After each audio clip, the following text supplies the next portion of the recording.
In the land of Uz, there lived a man named Job, known for his faith and integrity. Job was blessed with immense wealth, flocks, herds, and servants in abundance. He had a loving family with sons and daughters who often celebrated together. Job offered sacrifices daily and prayed for his family's protection. Job often said, "The Lord has blessed me abundantly." He treated his servants with kindness, always mindful of their needs. Job's righteousness earned him the respect of his neighbors. His home was filled with peace, joy, and plenty. Job reminded his children daily, "The Lord gives and guides," but Job's faith would soon be tested in ways he could never imagine. In the courts of heaven, God spoke of Job's faithfulness. God declared, "Have you considered my servant Job? There is no one like him on earth." Satan questioned, "Does Job fear God for nothing? You have blessed the work of his hands. Take it away, and he will curse you to your face." "Very well. All he has is in your hands, but do not lay a finger on him." And so Satan set out to test Job's faith. The heavenly host trusted that Job's integrity would endure. On earth, Job continued his daily devotion to God. But everything was about to change. A storm was coming, one that would test Job's faith to its core. One servant cried, "Master, raiders have attacked and stolen your oxen and donkeys." Another reported. The fire of God fell from heaven and burned the sheep and servants. The news came like waves, each more devastating than the last. A servant said, weeping, "A mighty wind struck the house where your children were feasting." Job was distraught at the news of what happened. Even his wife was overwhelmed by the sheer weight of their losses. Job declared, "The Lord gave, and the Lord has taken away.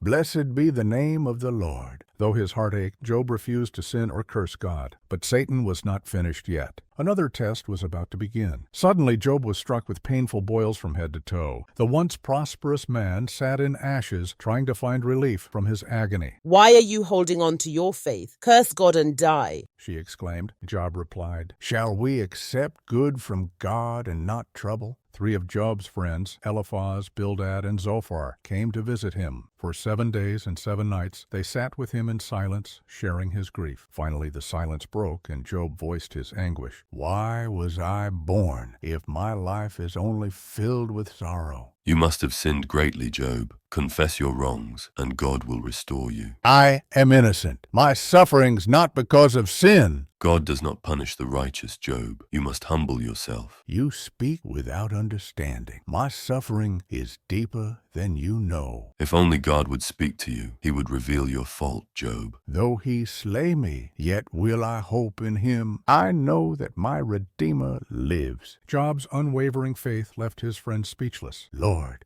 I do not understand, but I trust you still." As Job sat alone, a whirlwind appeared, and the voice of God thundered. "Who is this that obscures my plans without knowledge? Where were you when I laid the earth's foundation?" God's questions revealed his infinite power and wisdom. "Can you command the morning or set the boundaries of the sea?" God continued, "I am unworthy. I spoke of things I did not understand. My ears had heard of you, but now my eyes have seen you." God's presence brought Job peace and understanding. "You are God, and I trust your ways even in my suffering." Job's faith was stronger than ever before. The Lord blessed the latter part of Job's life more than the first. He had 7 more sons and 3 more daughters, each a symbol of God's grace. Job lived to see 4 generations of his family. His wealth was restored, even greater than before. The Lord is compassionate and full of mercy. Job's story reminds us that suffering is not always punishment, but a test of faith. The student asked, "But why does God allow suffering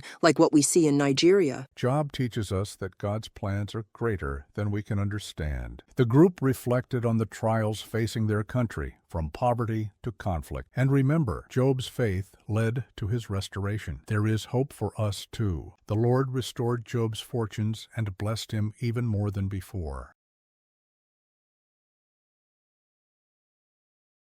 The teacher led them in prayer for the welfare of Nigeria.